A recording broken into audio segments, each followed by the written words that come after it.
রাজধানীর ছোট একটি খাবার হোটেল। চুলায় আগুন জ্বলছে ঠিকই, কিন্তু সেই আগুনের তাপে সোহেল মিয়ার কপালে চিন্তার ভাঁজ।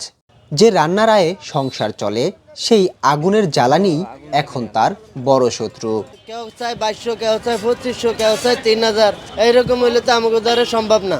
আমরা তো ব্যবসায় হিমজিম খেয়ে যাচ্ছি। কাস্টমার আইলে ঠিকমতো খাওয়াইতে পারতেছি না। দাম 10 টাকা বেশি চাইলে কার্য দরকার লাগতে আছে, ঠেলাঠেলি ফাড়াফাড়ি লাগতে আছে। একই অবস্থা পাশের গলির চা দোকানি আব্দুল কুদ্দুসের।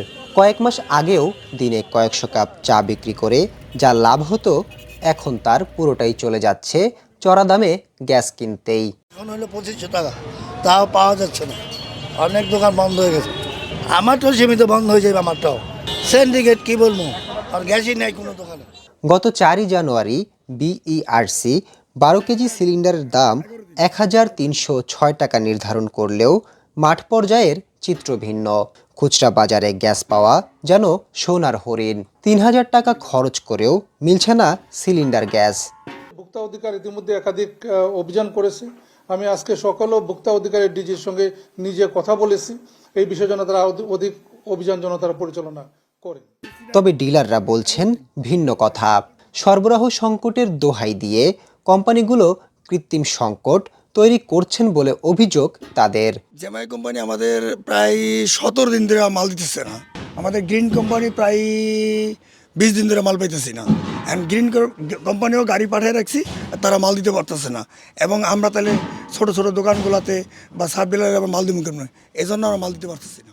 শুধু খাবার সংশ্লিষ্ট ক্ষুদ্র ব্যবসায়ী নয়, গ্যাসের দাম বৃদ্ধির কারণে ভোগান্তিতে পড়েছেন অসংখ্য মানুষ। গ্যাসের দাম হচ্ছে 2400 টাকা 2500 টাকা হয়, কিন্তু ব্যবসা করে আমরা কি করবো? দোকানদারের কাছে গেলে বলে যে গ্যাস নাই, সংকট। কালকেও বাজারে কোনো গ্যাস ছিল না, ঠিক আছে। কালকে বাজারে মনে করেন টাকা দিয়েও মনে করেন গ্যাস পাইনি। আগে কিনছি 1200-1300, এখন হয়েছে 1800, 2200, 2500, যাতে জাল হইতে পারতেছে। সিন্ডিকেট এইভাবে দেশে এই জুলুমি করতেছে তারা ব্যবসায়ীরা। চা বিক্রি করে সংসার চলতে হয়। হয়তো আজকে দিনটা যাবে, কালকে হয়তো আমার দোকানও। সাধারণ মানুষের নাভিশ্বাস তোলা এই সিন্ডিকেট কবে ভাঙবে, তার উত্তর জানা নেই কারো। তবে দ্রুত ব্যবস্থা না নিলে সোহেল বা কুদ্দুসের মতো প্রান্তিক ব্যবসায়ীদের জীবন যে অন্ধকারে ডুববে তা নিশ্চিত।